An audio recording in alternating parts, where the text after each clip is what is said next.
I'd just like to mention the elephant, and that is China.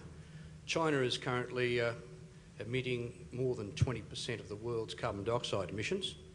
Australia's probably about 2%. In the last 6 years, China has doubled its emissions.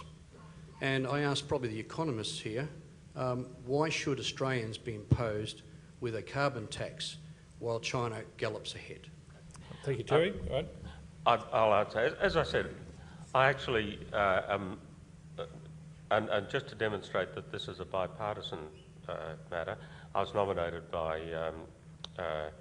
Alexander Downer on Premier Wenji Bao's International Advisory and Economic Panel. That has half foreign devils, half very senior Chinese people. Now, China is in fact embarking on perhaps the most rapid energy intensity reduction program, and now they've got additional to that, specifically emissions reduction aims on a per unit of production basis that has been seen to this point globally. Now, this is a significant achievement. Will China's absolute emissions increase? Can we stop them from increasing? The answer is yes and no.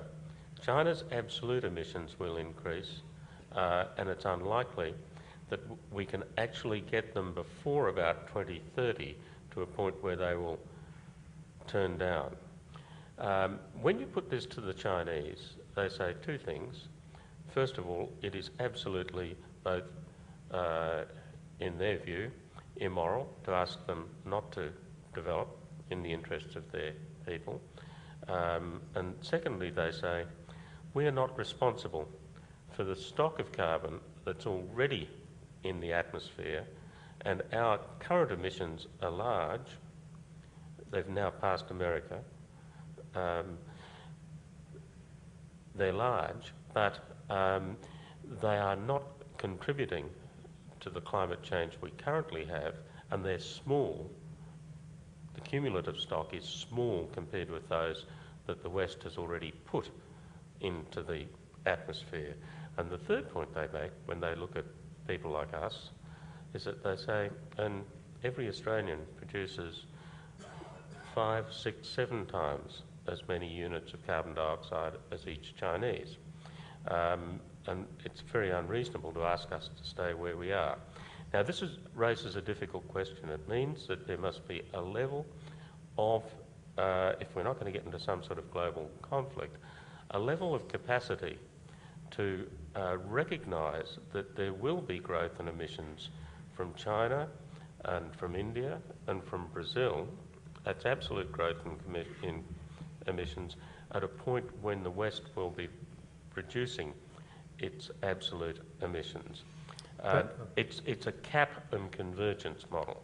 Perhaps we can throw that to Jerry too, because it's a matter of business, I think you're getting at, that we don't want to be behind the 8 ball and be in a matter of fairness. Jerry, do you want to just add something to that? Yeah, I think there is another concern out there that if we if we move before some of the other countries, then some of our iconic businesses will be damaged competitively. But all I can say is there's nothing I've seen from both sides of politics that would say that they're not moving to ensure that that we don't shoot ourselves in the foot, that we actually make sure that the energy-intensive, trade-exposed industries are protected through the transition period that Roger was alluding to. But it is just back to Roger's point. It is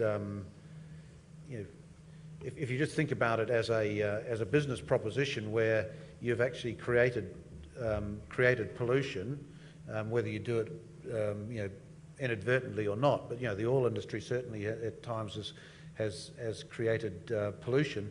The obligation has fallen back on the creator of the pollution to actually clean it up, and that I think plays into the Chinese argument as well.